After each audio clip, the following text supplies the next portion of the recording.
La OTAN celebra 75 años de su fundación. Los ministros de Asuntos Exteriores de los países integrantes de la alianza se reunieron en Bruselas para conmemorar la fecha y abordar temas como la ayuda militar a Ucrania y las preocupaciones de una eventual victoria de Trump en Estados Unidos tras su negativa a defender a Europa. La ONG World Central Kitchen pidió una investigación independiente sobre los ataques israelíes que dejaron como saldo el fallecimiento de 7 de sus cooperantes en la Franja de Gaza. La ONG solicitó el apoyo de los gobiernos de Australia, Canadá, Estados Unidos, Polonia y Reino Unido. Son más de 1,000 los heridos por el terremoto de magnitud 7,2 que sacudió Taiwán y que dejó 10 personas muertas.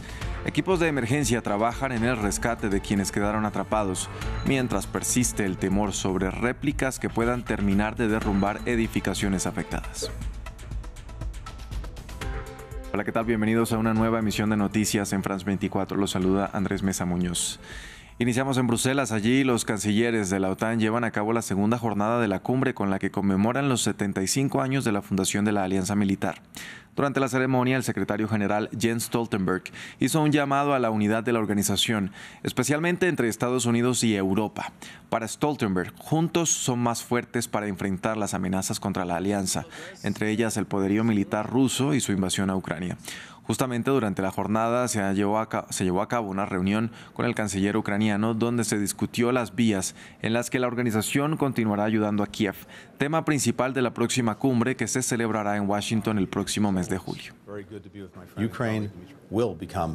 Ucrania se convertirá en miembro de la OTAN. Nuestro propósito en la cumbre es ayudar a construir un puente hacia esa membresía y crear un camino para que Ucrania avance.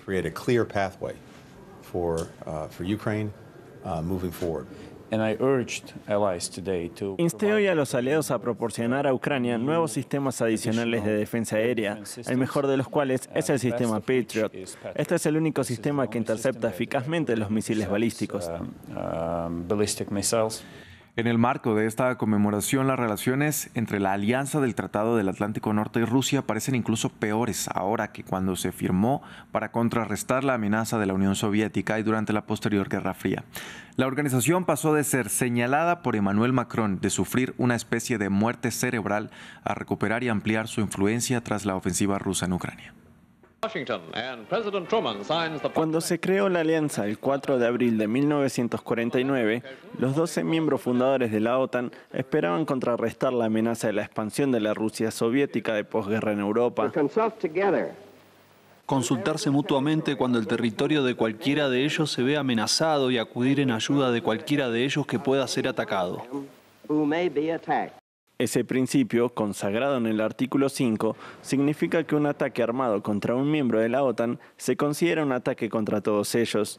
Solo se ha invocado una vez, tras los ataques terroristas del 11S contra Estados Unidos, y durante décadas, la Organización del Tratado del Atlántico Norte mantuvo un periodo de paz en Europa. A medida que la Unión Soviética comenzaba a desmembrarse, las relaciones de la OTAN con sus líderes mejoraron. Cooperando constantemente en todos los asuntos relacionados con la configuración del nuevo tipo de política mundial para avanzar hacia el nuevo periodo pacífico de la historia.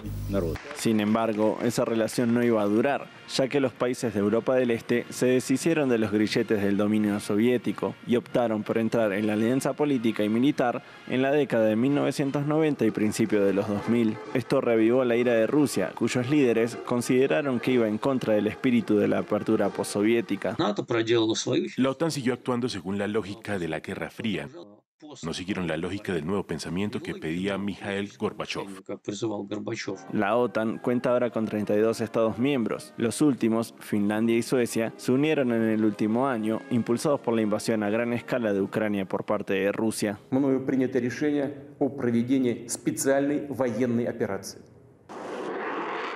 Después de años en el estancamiento de la posguerra fría, con los Estados miembros sin cumplir con sus objetivos de gastos en defensa, la OTAN ha redescubierto su razón de ser frente a la agresión rusa. Aunque eso corre el riesgo de verse socavado por la posible reelección de Donald Trump, si cumple sus amenazas de recortar la financiación estadounidense o incluso abandonar a sus aliados de la OTAN, podría significar el fin de la alianza. Entre tanto, el portavoz del Kremlin acusó a la OTAN de ser un instrumento de confrontación en Europa. Dmitry Peskov alertó que la alianza no contribuye en ningún caso a la estabilidad de la seguridad en el continente. Además, sostuvo que las relaciones entre Rusia y la organización derivaron prácticamente a un nivel de confrontación directa. Escuchemos. De hecho, estas relaciones ahora han caído a nivel de confrontación directa. De hecho, los países de la OTAN y la propia alianza ya están involucrados en el conflicto en torno a Ucrania. La OTAN continúa su movimiento hacia nuestras fronteras, expandiendo su fuerza militar e infraestructura hacia nuestras fronteras. A propósito de la guerra en Ucrania, este miércoles un nuevo ataque con drones rusos causó la muerte de al menos 4 personas en la ciudad de Kharkiv. Otras 12 resultaron heridas. Se estima que al menos 15 artefactos de este tipo fueron utilizados en la ofensiva que golpeó una zona de edificios residenciales y que también alcanzó la central térmica de Sipska, lo que provocó que 350.000 residentes se quedaran sin electricidad. Y continúan las repercusiones por la muerte de trabajadores humanitarios en la Franja de Gaza. Tras las críticas de varios países al accionar del ejército israelí, la ONG World Central Kitchen pidió una investigación independiente sobre los ataques israelíes que dejaron como saldo el fallecimiento de 7 de sus cooperantes en el enclave palestinos. La organización, liderada por el chef español José Andrés, solicitó el apoyo de los gobiernos de Australia, Canadá, Estados Unidos, Polonia y Reino Unido. Esto sucedió a más de 1,5, 1,8 kilómetros, por lo que no fue solo una situación de mala suerte en la que, arrojamos una bomba en el lugar equivocado, o no. Esto fue a más de 1,5 o 1,8 kilómetros de un convoy humanitario muy definido que tenía carteles arriba, en el techo, un logo muy colorido del que obviamente estamos muy orgullosos, pero esto está muy claro, quiénes somos y qué hacemos. Mientras tanto, en territorio israelí, el exministro de Defensa y miembro del gabinete de guerra del primer ministro Benjamin Netanyahu, Benny Gantz, pidió el miércoles elecciones anticipadas cuando la popularidad del mandatario continúa en descenso. Pese a las amenazas de renuncia, el partido del primer ministro israelí se niega a convocar comicios hasta conseguir sus objetivos en Gaza. Las recientes protestas contra Netanyahu y la masacre contra trabajadores humanitarios en Gaza sacuden los cimientos del gabinete de guerra de Israel. Benny Gantz, miembro del Gobierno de Unidad Nacional, exministro de Defensa y persona cercana a Washington, afirmó que los israelíes deberían ir a las urnas de manera anticipada. La opinión pública de Israel debe saber que pronto le pediremos su confianza sin eludir las cuestiones de la catástrofe del 7 de octubre y de lo que la sucedió. Por eso debemos fijar una fecha consensuada para septiembre o, si lo prefieren, para el primer aniversario de la guerra. Miles de ciudadanos han salido a las calles exigiendo responsabilidades al primer ministro israelí, mientras más de 130 rehenes siguen presuntamente en manos de Hamás. Desde el partido gobernante afirman que no habrá elecciones antes de que se logren los objetivos de la guerra y acusan a Gantz de involucrarse en políticas mezquinas. Las elecciones anticipadas conducirán inevitablemente a la parálisis en la guerra y a la división social, además de perjudicar el objetivo de las fuerzas de defensa de Israel de invadir Rafah y asestar un golpe fatal a las posibilidades de un acuerdo de rehenes. Contrario a estos postulados también está Yair Lapid, líder de la oposición y quien nunca quiso participar del gabinete bélico. El Estado de Israel no puede esperar otros 6 meses hasta que el peor, más peligroso y fallido gobierno de la historia del país regrese a casa.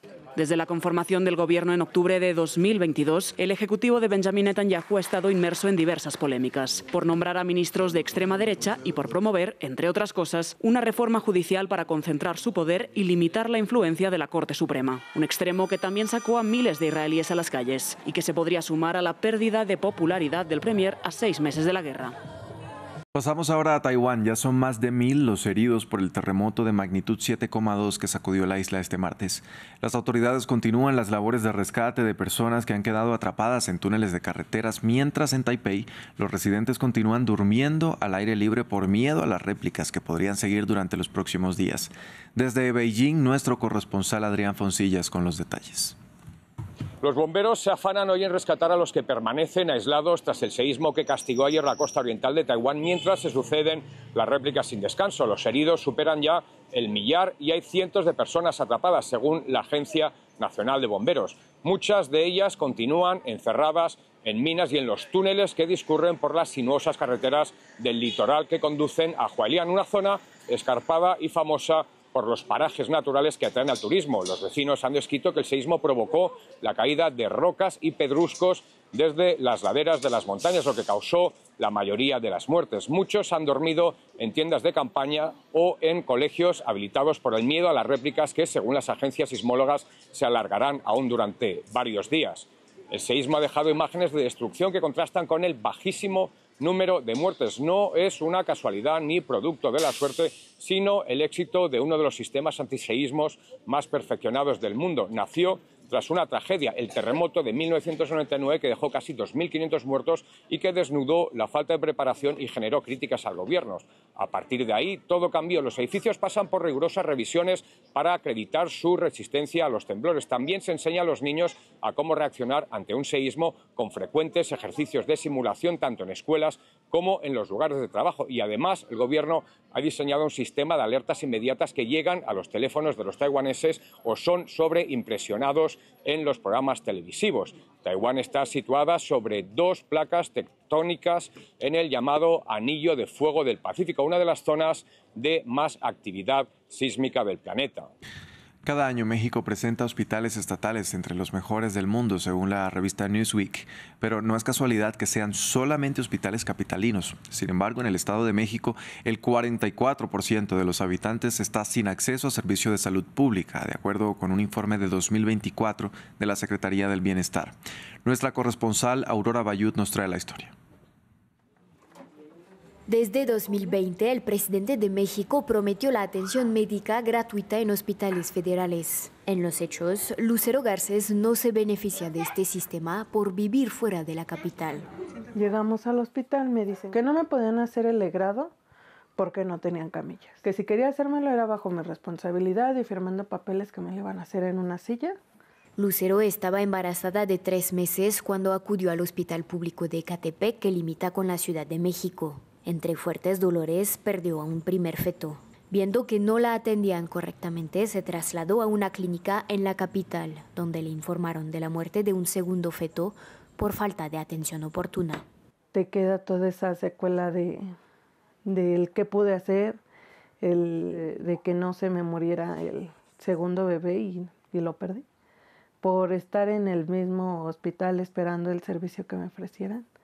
Arturo Calva fue administrador de hospitales y conoce de cerca las desigualdades en el sistema de salud mexicano. Esto es Ecatepec, esta es la falta de atención médica y una cuadra nos limita a un espacio donde te pueden salvar la vida en un infarto. El infarto va en proceso y de aquel lado inmediatamente puedes obtener una cama, puedes obtener un medio de atención inmediato, pero aquí no lo vas a obtener. Caminar unos 50 pasos te puede salvar la vida o te puedes morir. Ortopedista y podiatra de aquí de nuestra clínica. Y efectivamente, en esta clínica de la capital mexicana no se habla de falta de personal ni de infraestructuras obsoletas. Tenemos una cámara hiperbárica, la única en nuestro país gratuita y que esté en un primer nivel de atención. Sin embargo, los datos reflejan otra realidad. Entre 2018 y 2022, el porcentaje de la población que fue atendida por farmacias u hospitales privados pasó del 50% al 63%. En Venezuela, el presidente Nicolás Maduro promulgó una ley con la que busca crear en la disputada región del Esequibo un nuevo Estado venezolano. La medida se dio después del referendo del año pasado en el que el 95% de los votantes apoyaron la anexión de la zona, también reclamada por Guyana. Maduro también denunció la presencia de bases militares de Estados Unidos en este territorio. Y tenemos información comprobada que en territorio de la Guayana Esequiba, administrado temporalmente por Guyana, han instalado bases militares secretas del Comando Sur, núcleos militares del Comando Sur y núcleos de la CIA. En Senegal, el nuevo presidente Bassirou Diomaye Faye anunció las reformas más importantes de su plan de gobierno para los próximos 5 años, como una consulta de cara a reformar el sistema electoral, una revisión del sistema judicial y la auditoría de los sectores de petróleo, gas y minería. El mandatario reiteró su determinación a luchar contra la corrupción en el país. Así despedimos este informativo en France 24. Gracias por acompañarnos. Continúen con toda nuestra programación.